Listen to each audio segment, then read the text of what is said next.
with things constantly evolving in the digital industry, it's really, really important that you kind of continue to upskill yourself, because strategies that you put in place this time last year may be completely out of date and irrelevant now. And if you're going to continue to apply the same strategies, that might not be the thing that you should be focusing on this year.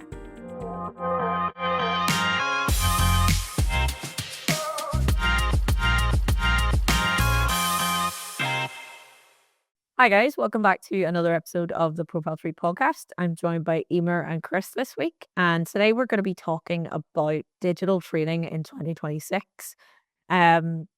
So a lot of people could argue more important than ever. We're going to talk about the kind of different routes in terms of how you can actually train your team, train yourself, upskill in digital, and also I suppose why. First off, Emer, what, in your opinion, do you think is the main kind of reasons that you should be doing, I suppose, continued or at least regular learning in terms of digital for your business in 2026? Yeah, so I think it's really, really important. We see a lot of this in the commercial side of ProfileTree, just with meeting a lot of new clients or existing clients that we've been working with maybe for the past couple of years. It's really important because all platforms nowadays are evolving every single month. There's something new, there's new features. There's things that can increase your productivity. There's things that can make your everyday job so much easier. So we feel it's so important that you continue to kind of educate yourself, to kind of train yourself up on these things to make sure that you're getting the most out of the platforms that you're using. This can be, your website. This can be if you're using AI for content creation or for anything really that you can use AI for nowadays.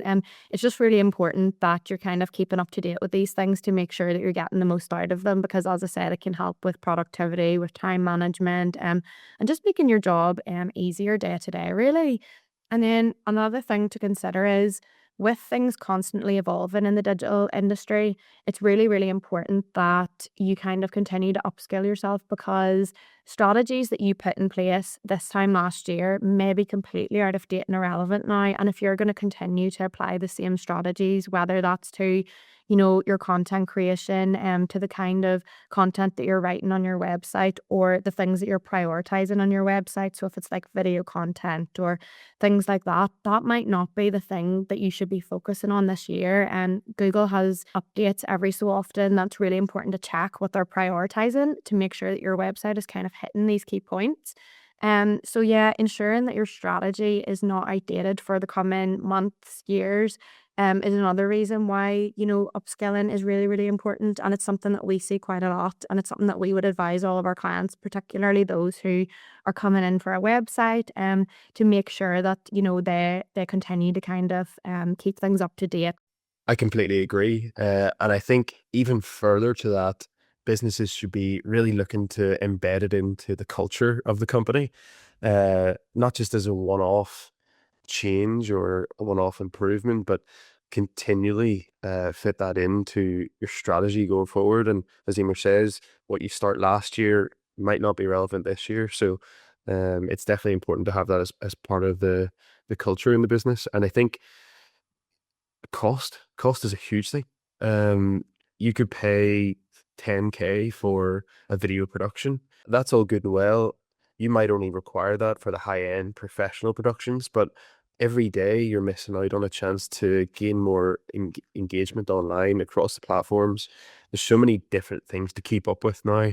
So having dedicated people within the business to upskill in certain areas, and then they work as a team together. Now, what we see is that a lot of business owners that we train directly with don't have the time.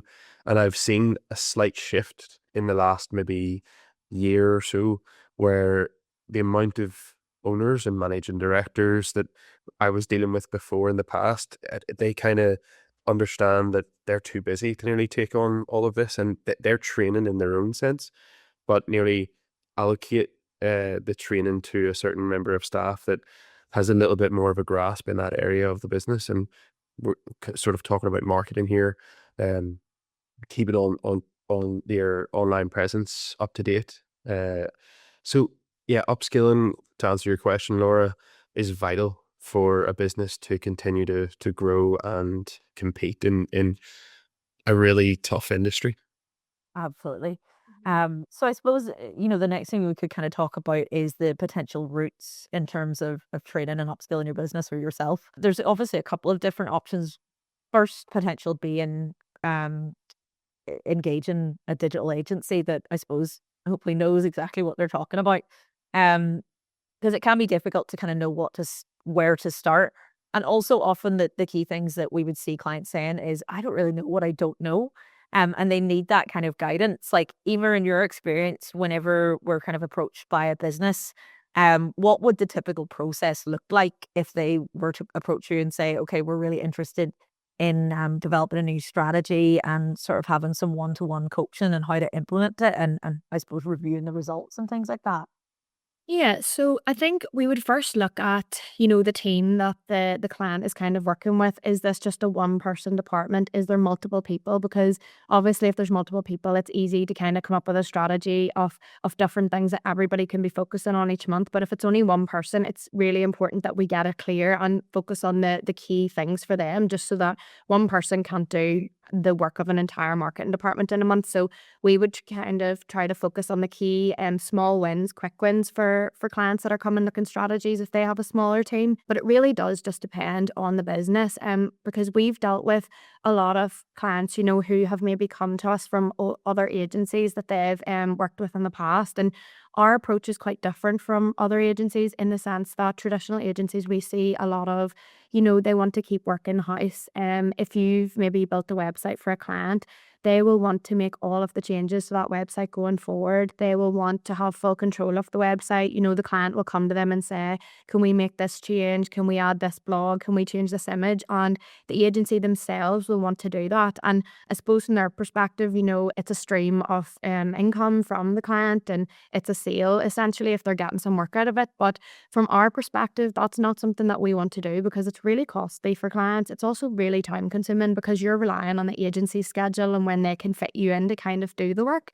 So the way that we would approach it is a bit different in that we want to kind of educate and empower our clients with, the knowledge to basically be able to do these things themselves. So when a client will come to us, say, for example, it's a website project, there's dedicated training as part of the website project that we would already include.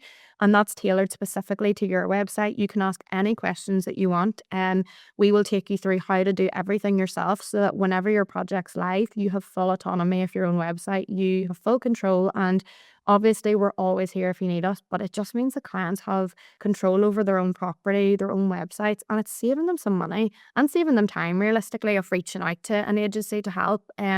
So we try to kind of approach training in that way. And it's the same with one-off training services. Like, we'll get people who maybe just want to brush up on their Google Analytics or, SEO, or even just AI. With the increase of popularity in AI platforms, we've had quite a lot of that this year where people will come to us with a super specific question or platform they want to look at, and we'll tailor all the training specifically to you. I think that's what's really important. And the end goal is to kind of empower the clients so that they can take away from the training and everything they need to know about what they've asked about and be able to kind of manage this themselves going forward. You're absolutely right. And your point there that you made at the end, there is no necessarily one size fits all.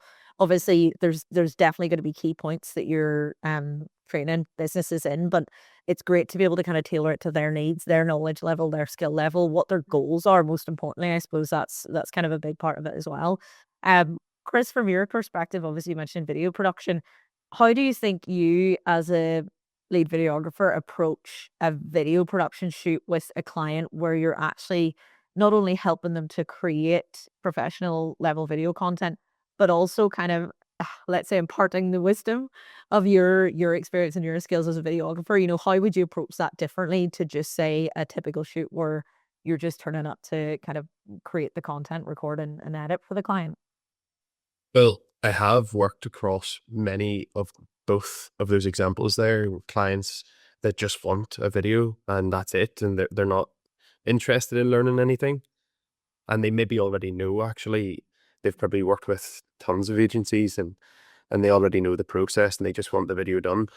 Then the flip side of that, the training style clients where I'd be making a video looking for a practical outcome of the project, but also they're interested in figuring out how this is possible for them within budget going forward, because start racking up loads of videos over a number of months, then there's going to be costs involved in that. So it's definitely something that I've been involved in quite a lot over the past couple of years. And in particular, I'll start maybe with a project that was for a commercial output, but I also want to talk about a specific training project as well. But first of all, the approach is you start by discovery, finding out what the client is looking for in the training side of it as much as the production. So they might be looking to get a little bit of information around equipment that they need, how long the process takes, and what exactly is the process from start to finish. But normally to try and gauge whether they're going to be able to fit it into their day-to-day or weekly work. And then the editing process as well. So is there more user-friendly tools for them to use? And finally, platforms, where to post it, what formats to post it in, how to find out what's trending or what's more engaging at the moment, and then how to track that through analytics and the platform studios. So I guess my approach is that essentially it's figuring out what they know and what they're looking to find out, and then trying to deliver that with the correct expectation. And like quite often I'll be doing a video project, they'll see me on site with them filming, and it's normally really fun actually when they're engaged like that, and they're asking questions about, oh, those mics are quite nice, and does that just clip into there, and you just put that up through their shirt, and you nearly start to build more of a relationship with them, as that training process goes on. It's really, I personally enjoy it. They'll be asking questions, and then at the end we'll take like 10-15 minutes and we'll get a sort of objective list together. They've seen the planning stage, they've seen the filming stage. I tell them what's next in the editing, and where those video. Normally they kind of know what they want the video for, so it'll be maybe like a promotional video for their website, or some like short social media edits for their Instagram or something like that. But then we get a list together of the equipment that they could buy within budget. You're normally talking less than £500. If you want to go a little bit more higher end, a bigger budget would be better. But realistically, like when I was learning about video production a long time ago, I once heard Casey Neistat, I think it was, say the best video or the best camera you have is the one in your hand. So like you can do a lot with a mobile phone these days, and I think that's kind of cliche to say. A lot of people say that, like, oh, the iPhones have all the all the production needs you want, but it's so true. People have made movies with iPhones. You put the right attachments on there, have the right mics, know how to do it. So making sure that your framing's right, the kind of editing style that you're going for, using those user-friendly apps. You're making a good production from a mobile phone. So that's basically the approach. And then with an individual training project, I suppose it kind of works the same way, only there could be less practical production involved. It could be more theory based. And I'd love that side of it. I love that side of it as well, because you're talking about all these things that I learned maybe 10 to 15 years ago when I was still practicing and cutting my teeth essentially. So you're going over old theory notes on what the theory of production looks like, and then that gives me a chance to refresh it every so often as well. So that's quite interesting. But yeah, so going from theory through to practical production is probably the best approach for a business to really grasp the full experience. Absolutely. And I suppose it's like you both said there, it's very much a client-led approach. Obviously we know exactly what we're talking about, but it's important to consider what their experience is, what their goals are, in order to kind of cater the training to them and give them the best experience possible. Emer, do you have any particular like success stories or any projects that come to mind where you think that was a kind of perfect example, start to finish, of what we're trying to do as an agency? Yeah, so I think commercially we would have a few different examples of the way that we would kind of bring training in, to depending on as you said, your goals and what you want to get out of it. So we've had instances of a client who we've worked with over the years, like we've consistently worked with this company, and when they have a new start on the team, we would usually, have a little intro meeting with the new start, just kind of fill them in on the marketing support that we've been giving them over the years and the things that we would kind of usually support with. And then following on from that, after a few kind of check-in meetings, making sure this person had kind of found their feet with what they were doing, we then would open up a support retainer. So for some clients, they prefer to be trained like on a monthly basis, but not every month they'll need to be trained or they'll have something to do.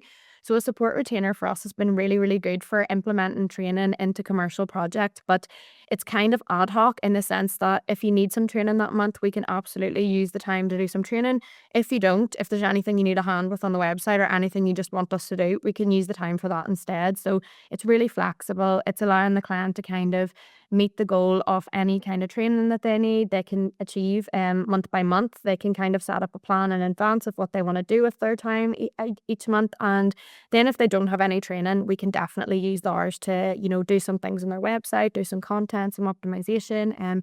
So that's kind of an example of with new starts and kind of inducting team members, the way that we would train with people outside of our organization and just assist companies with onboarding their own team members.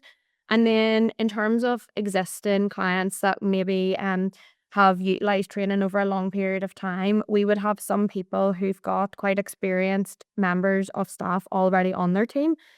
So be that in SEO, strategy, development, these people would come to us and we would train their team members in just new things that are popping up in the industry, just to kind of give them the skills in-house that they can then use to update their websites. We have a client that has about 3 different brands. So we would have just upskilled their developer on any queries he kind of had ad hoc, and then he would kind of take that knowledge and use it across all their different brands in house. So it's really, really different. Commercially, we would train people who have absolutely no knowledge and are starting from the ground up, and then also people who are really experienced who come to us with just really specific queries that they want to get trained on. So it is nice that we've had a variety of different projects in that way, and we've been able to help people depending on the different like needs and the different requirements that they have and different skill sets, as you said.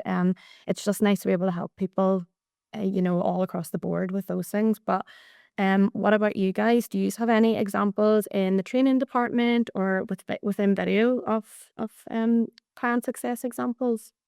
Yeah, I mean, I guess ours, in terms of my team, we would have such a huge variety in terms of, yeah, the business size, because that's often a big factor in terms of if you're looking at, it might be a sole trader who kind of does everything themselves. So they're very much like um, a Swiss Army knife and kind of want to learn as much as possible. You also have people who maybe have a marketing assistant or a marketing manager, and all of that kind of factors into the different approach that they might have in terms of, developing or help with implementing a strategy. I mean, one of the other things I was going to talk about, obviously, we've kind of discussed the approach in terms of, working with an agency on training. There's tons of other options. I don't know if either of you have ever used any kind of like online training course platforms. Like a couple that I've came across are like Coursera, Udemy. Those are some good options as well. And I suppose what they do in terms of the business, they kind of allow them to factor the training in maybe on a more ad hoc base, or it gives them a wee bit more flexibility in terms of being able to jump on. Like, oh, I might happen to have a Friday afternoon free. What I'm going to do is do this update session on social media or something like that. So it's kind of nice to have those as an option as well. Also, for me, I mean, even when it comes to home DIY, like YouTube is obviously a massive resource. There's so much out there that is completely free. Um, Obviously, there's a lot of stuff that you maybe kind of need to refine, like some of the um great YouTube channels in terms of digital upskilling. I think Vanessa Lau, Exposure Ninja, obviously Neil Patel, the king of SEO, has got some fantastic video resources as well. And not to their own horn, but ProfileTree and ProfileTree Digital, between them, have thousands of online tutorials that we update on a regular basis. So definitely check those out. if you're interested in maybe some more bite-sized learning or just want to make use of some free time that you might happen to have in your business. Um, One of the other things that I wanted to talk about again is we would obviously deliver as part of a number of different publicly funded training programs in NI and further afield at times as well. But I think one of the things that we constantly see, and I'm sure both of you have experienced this as well, is maybe a wee bit of a lack of awareness or knowledge of some of these training programs, or potentially there's an awareness, but a lot of people think like, oh, I wouldn't be able to make use of that. So a key thing I would always say to people is try and as much as possible stay in the know. There's different online resources like NI Business Info, Northern Ireland Chamber of Commerce, Invest NI. Keep up to date with those websites. Check out their socials. Sign up to newsletters as well, just so that you can kind of be the first to know whenever there are potentially training programs or even grant opportunities available. We're seeing a huge amount at the moment in terms of funding for digital transformation or digital innovation. You know, off the top of my head, the Digital Transformation Flexible Fund is sort of constantly releasing new applications. So really important to stay on top of those as well.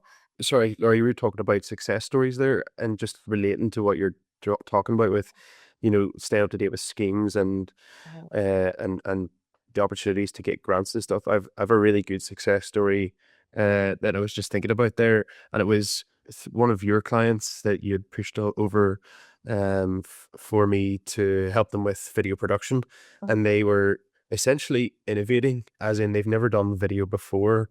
So they were building it out as like a part of their, like an extended part of what their offering is, and to build more brand exposure and to sell more of their products.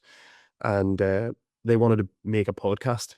So they actually did like 6 sessions with me, and I went out to their premises, seen the space, and throughout that time they built their own podcast studio in the back of the offices. And I'm subscribed to the YouTube channel now, and I see them consistently updating that with new podcasts coming out, and their visual podcasts as well.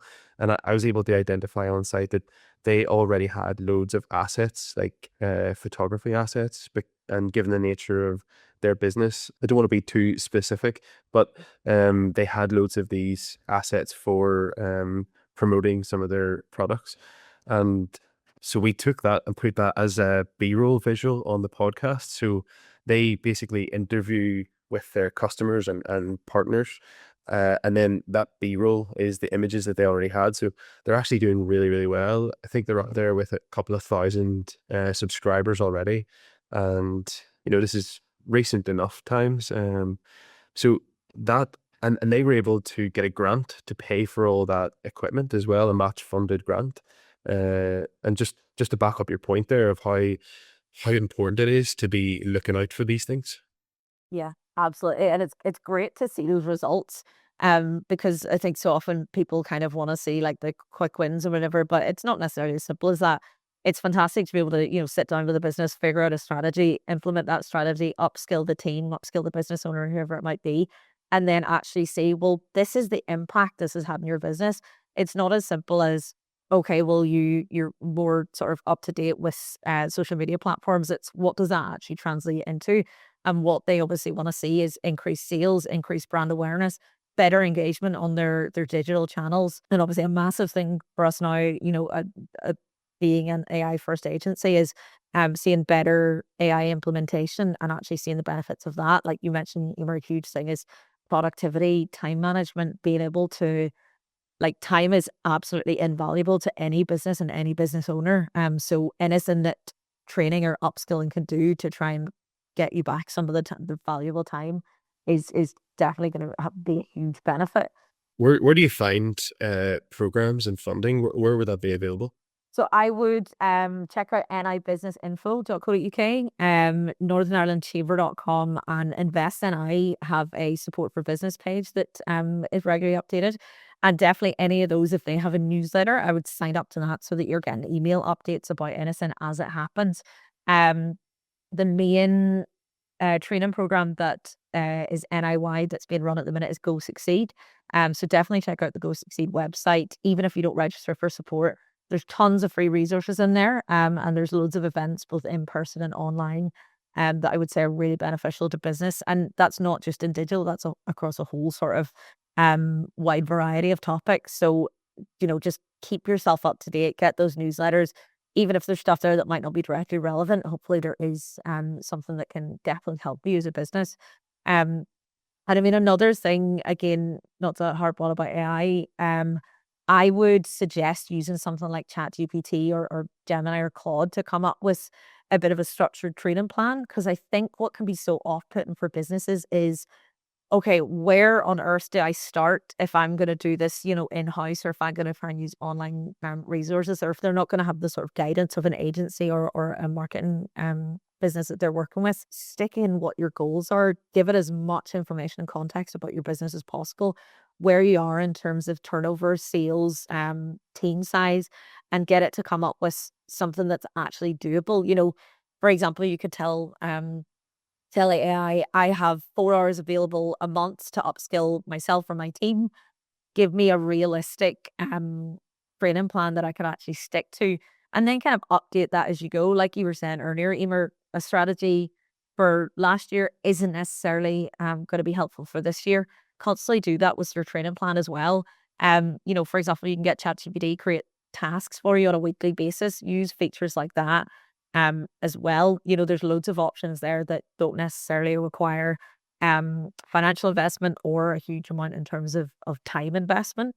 And I Yeah. suppose I actually, just on that as well, I was working with a client on a commercial project, a video production, and he was telling me that for his restaurant, he uses AI to act as one of the customers coming into the restaurant. So they're able, the staff, the waiting staff, and the bar staff are able to basically have these like um mock scenarios or situations, and that's another cool thing as well. Like AI actually has abilities to act as your customers or your clients, to help you build that training strategy out. So you might have AI to build the strategy, and then you could use it to then maybe create scenarios or situations for you as well, and build on that too. Yeah, absolutely. And I would say, also if you're ever overwhelmed or don't really know where to start, like please absolutely get in touch with us. Because while we do train ourselves, we also have, tons of sort of resources that we can direct people to and signpost people to. It's always great to be able to work with someone and then sort of say, well, if you want further support or if you want to look at this, here's another list of resources. Because there is so much help out there. And I think just a big part of it is people not being aware or not know where to look or if things are, relevant to them. Um, and it's just maybe a last point that I would say as well is try to focus on what's relevant to your business and don't spend all your time and money invested in things that aren't necessarily going to be beneficial. Again, it's back to your goals. What are your goals and what is going to help you actually achieve those goals?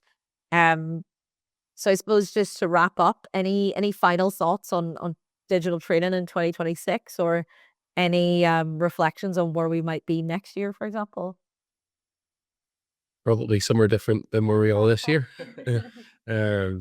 No, totally. It's vital. I've been doing this role for quite a while now, and still to this day, I'm consistently upskilling.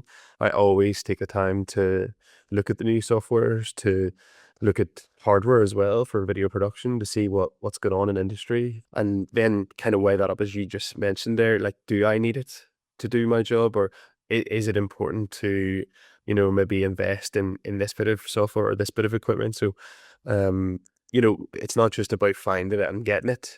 There is a practical, realistic element to it as well. But AI video, like it's coming on leaps and bounds, and I'm excited to see where that's going to go over the next while too. And that's kind of where my own personal training journey is going, following production and how can it get maybe higher quality, and how can I improve efficiencies and productivities in the department as well. Absolutely. I suppose that's exactly as you said, Chris, we kind of have to practice what we preach. Yeah. We do a huge amount of one-to-one training and upskilling ourselves and the team, because it is just it's kind of an ongoing thing where you need to stay up to date, and things change at a pretty fast pace. Well, thank you so much for your time, guys. Thank you for listening. Thank you for watching, everyone. Catch us next time for another episode of the ProfileTree Podcast. Please like, share, subscribe. Give us a wee comment if there's anything in terms of feedback for the episode, or if there's anything that you would maybe like us to talk about next time. Thanks again.